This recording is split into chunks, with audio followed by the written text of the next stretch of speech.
Thank you, Mr. Chair. This is for both Lieutenant General Schmidt and Dr. LaPlante. Obviously, we've seen the aircraft perform very well in Israel.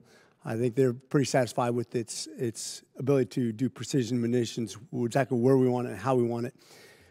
This goes back to what they've learned on their sustainment side of their aircraft, though, as they've deployed it more than they probably deployed it in recent years, just how they're feeling about their sustainment portion of their aircraft right now.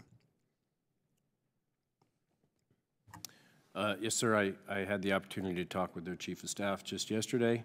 I would say that we have a lot. We are going to learn a lot. They are very satisfied with what their performance from a sustainment enterprise is giving them. I think we could learn a lot from them in terms of the quickness with which they're turning airplanes, all of the things we're learning ourselves with moving parts around the world in support of a conflict.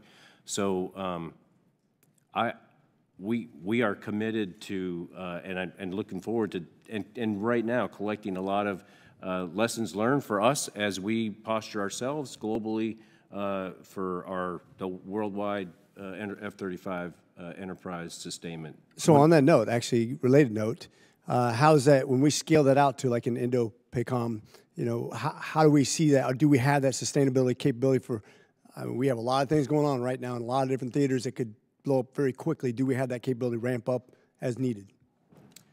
Yeah, I would add something and it applies to Indo-Pacific and what we're learning from the current conflicts.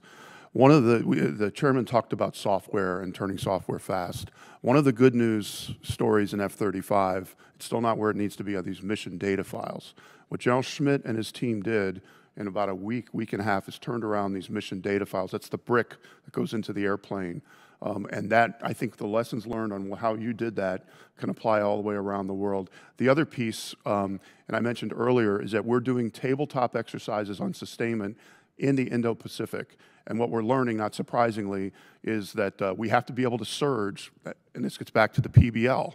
We want the PBL to be something we can surge, and so there's a lot of lessons that we're learning that will affect that as well.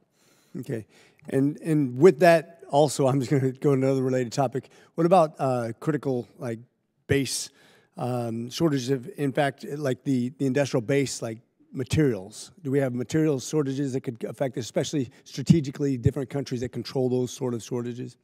I would say overall, this is just the situation in the world right now. Energetics are a key issue around the world right now, whether it's solid rocket motors or other TNT or TNT-like things. And I think we're seeing that. We knew we were seeing that with 155 and the issue in Ukraine, but that's an issue we see everywhere in all the scenarios. So are we able to, is there something that Congress can do to address that specific, to protect those assets? Well, I think helping us with the Defense Production Act. We've already used the Defense Production Act to fund solid rocket motors and energetics. We need more of that. I think we also, then more companies will go into that business. So that's where Congress can help us. Thank you. Actually secure those raw materials in. Okay, very good. Lieutenant General Schmidt, specific to the importance of technological development, can you talk how the engine core upgrade currently underway is leveraging investments made by the Navy's fuel burn reduction program and other advanced development programs? Yes, sir. The fuel burn reduction program was very much a precursor to the engine core upgrade program. Pratt & Whitney has modeled the entire engine core upgrade program, and it's my understanding that very much sort of the fuel reduction program was a significant starter, if you will, to help move forward with the engine core upgrade program. Okay, I don't think I have enough time for another question, but thanks for your time, gentlemen.